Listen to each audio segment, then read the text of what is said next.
آپ نے اس دفعہ بیٹھنا نہیں ہے، مجھے اگر پرائم منسٹر کہے تو نہیں بیٹھوں گا، یہ بالکل نہیں ہوگا۔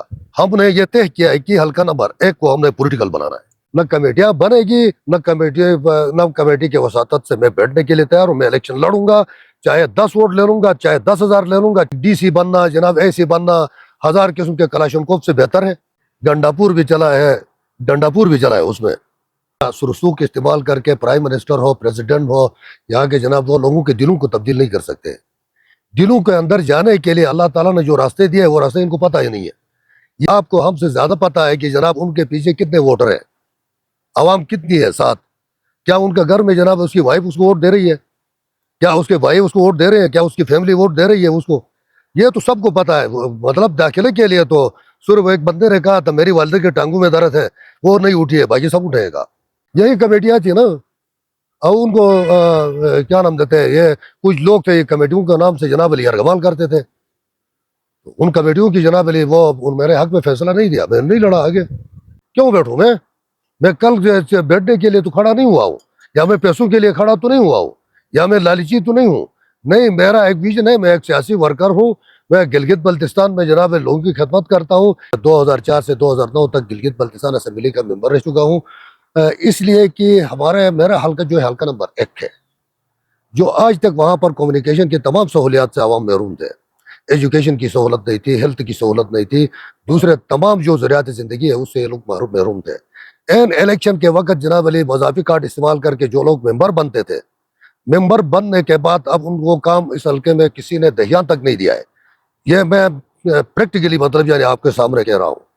اب دیکھو اس حلقے میں جب میں ممبر بنا تو میں نے یہاں پر جناب علی 30 بڑے ہاسپٹل بنایا، پھر کالجز بنا، گرلز کالج، بوائز کالج، پھر انٹر ہائی سیکنڈری کونوداس میں، پھر 10 بیڈڈ ہاسپٹل بنایا کونوداس ٹو سکارکوئی، پھر سکارکوئی میں جناب علی گرلز اسکول کو اپ گریڈ کیا، بوائز اسکول کو اپ گریڈ کیا، پھر اس طریقے سے کونوداس میں واٹر سپلائی دے دیا، واٹر ٹینکی دے دیا، پھر یہاں سے جا کر نومل اسپیس میں نے وہ روڈ کو وائڈنگ کیا، پھر وہاں پر جناب علی ایک پل تعمیر کیا، وہاں پر برج تعمیر کیا، اس کے بعد آگے نومل میں جناب وہاں پر ڈسپنسری بنایا، پھر وہاں پر گندم کا گودام بنایا، اسی طرح پروٹیکٹو بند بنایا، دوسرے واٹر چینل بھی، واٹر سپلائی بھی دے دیا۔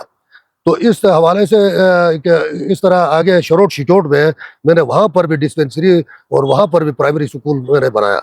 یہ سب سے بڑی بات یہ ہے کہ جناب علی بارگو میں دیکھیں، بارگو میں مطلب وہاں اس وقت یہی لوگ مطلب یہ سیکٹیرین ایشو پہ، فرقہ واریت پہ جناب علی منتخب ہونے کے بعد اس کو نظر انداز کیا تھا۔ میں منتخب ہونے کے بعد میں نے بارگو کے سکول کو اپ گریڈ کر کے ہائی سیکنڈری کا درجہ دیا ہے۔ میں تو کہتا ہوں جو لوگ مطلب الیکشن کے دوران میں آ کر جھوٹ بول کے جناب علی وہ کام کر رہے تھے، ممبر بن چکے تھے، ان کو تو شرم آنا چاہیے۔ جو میں نے کام کیا اس کام کا جناب آدھا تک انہوں نے نہیں کیا ہے، اب کسی کو پتہ ہی نہیں ہے اس حلقے میں کیا کرنا ہے۔ تو میں نے اپنے دور میں خدمت کا کسر نہیں چھوڑا ہے۔ کسی بھی پلیٹ فارم سے آپ انتخابات لڑ سکتے ہیں، ممبر بننے کے بعد بلا تفریق بلا تفاوت لوگوں کا خدمت کرے تو وہ آدمی صحیح ہے، جہاں سے بھی آپ منتخب ہو جائیں۔ منتخب ہونے سے پہلے بھی بددیانت ہو، ضدخور ہو، جناب علی فرقہ واریت میں ملوث ہو، تو وہ آدمی بعد میں جناب ممبر بن کے بھی یہی اس کا کردار رہے تو اس کو ممبر نہیں کہتے، علاقے کا لیڈر نہیں کہتے، نمائندہ نہیں کہتے۔ ابھی جو باتیں کرتے وہ 5 سال پہلے بھی کر رہے تھے، اس سے 5 سال پہلے بھی کر رہے تھے۔ جب منتخب ہونے کے بعد 5 سال پورا ہو گیا، کہاں ہیں وہ لوگ؟ کس علاقے میں گئے ہیں، کس محلے میں گئے ہیں، کن لوگوں کی خدمت کی ہے، یہ ذرا بتائیں آپ کے میڈیا میں آ کر۔ میں الیکشن میں لڑا 2004 میں، اس وقت ہم نے ایک کمیٹیاں بنائیں، وہ کمیٹیوں سے میں منتخب ہوا تھا۔ ان کمیٹیوں نے مجھے منتخب کر کے اسمبلی بھیجا، میں نے اسمبلی کے پلیٹ فارم سے وہاں سے جناب علی میں نے حلقہ نمبر 1 میں بلا تفریق میں نے خدمت کیا لوگوں کو۔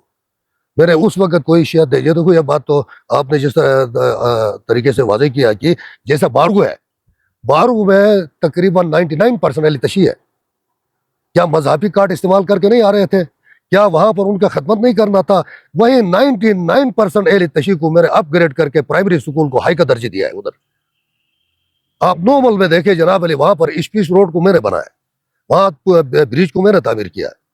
اب اس حلقے کے اندر میں تو چاہتا ہوں کہ اس وقت جو ہمارا اس حلقے کے اندر جو بیروزگاری ہے، جو نوجوان نسل نے ڈگریاں لا کر جناب علی در پدر پھر رہے ہیں، ان کے لیے ابھی یہ جھوٹ بھی نہیں کر سکتے ہیں کہ لوگ کہتے ہیں کہ ہم 10,000 یا 5,000 ملازم بھرتی کریں، کہاں سے کرو گے بھرتی؟ اس کے لیے کیا آپ نے اسٹریٹجی بنایا؟ آپ کا ویژن کس طرح کیسے بناؤ گے، کس طرح بھرتی کراؤ گے؟ میرے پاس ویژن ہے، میرے پاس اس کا حل ہے